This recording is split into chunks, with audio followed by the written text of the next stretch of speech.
ចាសួស្តីបងប្អូនថ្ងៃនេះសូមមក review ខ្លួនឯងមកព្រឹក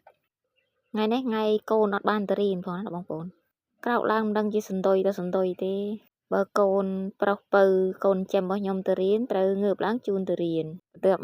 មកវិញហើយក៏សកម្មភាពមិនដឹងជាសន្ទុយដាក់សន្ទុយមានលាងចានលាងឆ្នាំងបាយទឹកហើយមានធ្វើណែទ្រង់បោះទុនសាយនឹងទៀតថាមិនចង់ចិញ្ចឹមទេតែប្អូនគេឲ្យមកបូកផ្សំនឹងកូនគេចង់ចិញ្ចឹមអូដបងវាញើណាបងប្អូនអើយម៉ាក់អើយយកមកម៉ាក់អើយយកមកធ្វើទ្រង់អស់មួយកណោហើយមើលទ្រង់ទៅណាឯណីទេដល់ពេលពួកគាត់មានមើលណានឿយតែខ្ញុំនឹងឯងក្រោកឡើងត្រូវទៅទិញបន្លែទៅទិញអីវាឆៃទៀតហើយមើលទៅនេះបងប្អូនហើយខ្ញុំដាក់ speed លឿនដោយសារតែយូរមកខ្ញុំខ្ជិលកាត់តណាបងប្អូនក្រោកឡើងក៏កំពេកកំពុកចិត្តកញ្ចប់ហ្នឹងមិនដឹងសន្ទុយទៅសន្ទុយទេក៏បានមកព្រឹកហ្នឹងទៅរកសាច់តាអត់ឃើញហើយថ្ងៃនេះរៀងតនេផងដោយសារកូនហ្នឹងក៏បានទៅរៀនកូនប្រុស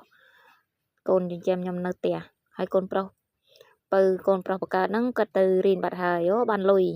នឹងកប៉ាល់បងប្អូននេះបងប្អូននេះរបៀបបោកខោលឿនខោនេះសម្រាប់តែអត់ប្រឡាក់ឯណាបងប្អូនស្លៀកផ្លេតទេ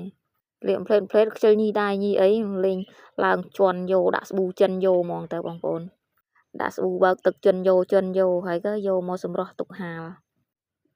ហ្នឹងលឿនប្រទិនទៅមើលទូរស័ព្ទបើនិយាយរឿងមើលទូរស័ព្ទហ្នឹងសំបីអាធ្វើការប៉ុណ្ណឹងហើយក៏ដាក់ទូរស័ព្ទមួយទៀតហ្នឹងសម្រាប់មើលព័ត៌មានដែរបងប្អូនស្ដាប់ព័ត៌មានប្រទេសជាតិយើងយូរបងប្អូនដូចខ្ញុំដែរអត់ស្ដាប់ព័ត៌មានមានព័ត៌មានពិតផងមិនពិតផងប៉ុន្តែយើងស្ដាប់ពីខាងក្រសួងបងប្អូនស្ដាប់ព័ត៌មានពីខាងក្រសួងយើងមកវិញមកព័ត៌មានពិតណាបងប្អូនតែណាស់តាគេដាក់ចំណងជើងចេះយើងចុះទៅគេចេះទៅចូលមើលបន្តិចបន្តួចទៅក៏ចង់លេលើដែរណាបងប្អូនទៅក៏កាត់មកធ្វើម្ហូបនេះថ្ងៃនេះបានដុតបន្លែជាមួយនឹងចៀនសាច់ក្រកបងប្អូនតែក៏បន្លែហ្នឹងទិញយកមកញ៉ាំខ្លួនឯងផងយកមកឲ្យទន្សាយផងបាន2ចេះសំណាងដែរកូនខ្ញុំអត់ចេះរើសអីទេបងប្អូនធ្វើអីឲ្យគេញ៉ាំដែរស្រួលណាបងប្អូន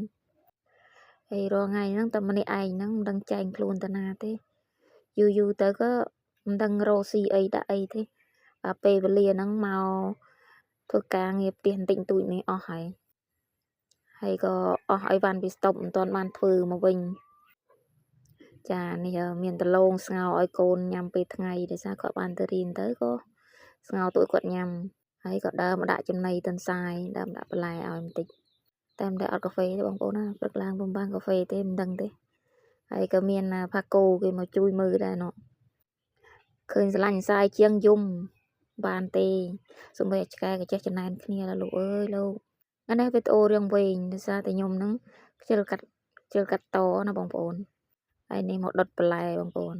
ដុតបន្លែមានអីច្រើនទេបងប្អូនដាក់តាមក្នុងឆ្នាំងទៅក៏ត្រៀបចូលក្នុងឆ្នាំងទៅក៏ដាក់ខ្លាញ់តិចទៅដាក់ស្ករបន្តិចដាក់អំបិលបន្តិចចេងបន្តិចប្រេងខ្យងទៅហើយមកពេលបងប្អូនងាយហើយមកពេលហើយក៏យើងធ្វើនេះធ្វើនោះលឿននិយាយរួមទៅខ្ញុំមិនសូវចេះខ្វល់ទេបងប្អូនងាយតែឆ្ងាញ់ហើយរក្សាសុខភាពបានទៀតរឿងរស់នៅប្រចាំថ្ងៃរបស់ខ្ញុំកូនចៅខ្ញុំងាយបងប្អូនមិនសូវសាំញ៉ាលែលោតពេលលែឲ្យច្រើនទេបងប្អូនហើយម្ហូបអាហារអីក៏ស្រួលដែរបងប្អូនពួកគាត់មិនរើសអញ្ចឹងស្រួលមានអីញ៉ាំហ្នឹងហើយសំដីសំដៅធ្វើអីមិនចេះល្អូល្ទាំទេបងប្អូន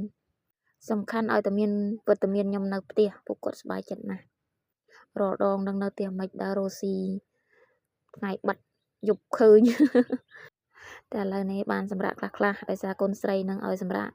នៅផ្ទះឲ្យលក់អនឡាញតិចប៉ុន្តែវ៉ាន់អស់ពីស្តុបទៀតបងប្អូនអើយដាក់កាហ្វេមួយឥឡូវបន្លែនេះចិត្តឆ្អិនហើយចូលដល់វាចូលដល់វាជៀនសាច់ក្រកម្ដងបងប្អូនជៀនសាច់ក្រកឲ្យស្ងោរដលងទុកឲ្យកូនពៅថ្ងៃហើយនេះសម្រាប់ជាស្ថាពរអរគុណបងប្អូនវីដេអូក្រោយ